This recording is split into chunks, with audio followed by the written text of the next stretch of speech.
May tanong lang po ako. Kailangan po bang pagkatiwalaan ang lahat ng tao? Do we need to trust everybody? Yes or no? Meron po kasing kasabihan, napakaganda, sabi, be careful with who you trust because they may look like sugar but actually they are salt. Ang ganda po, no? Mag-ingat ka sa iyong pagtitiwala sa lahat ng tao dahil mukha silang asukal pero sa totoo, asin sila. Ang totoo, lahat po tayo may kasamaan sa ating kalooban. Amen?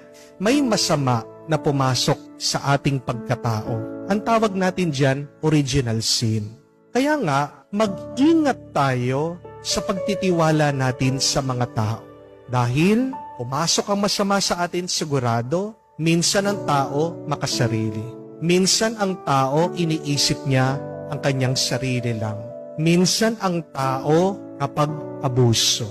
Pag masyado ka nagtitiwala, aabusuhin ka ng ibang tao.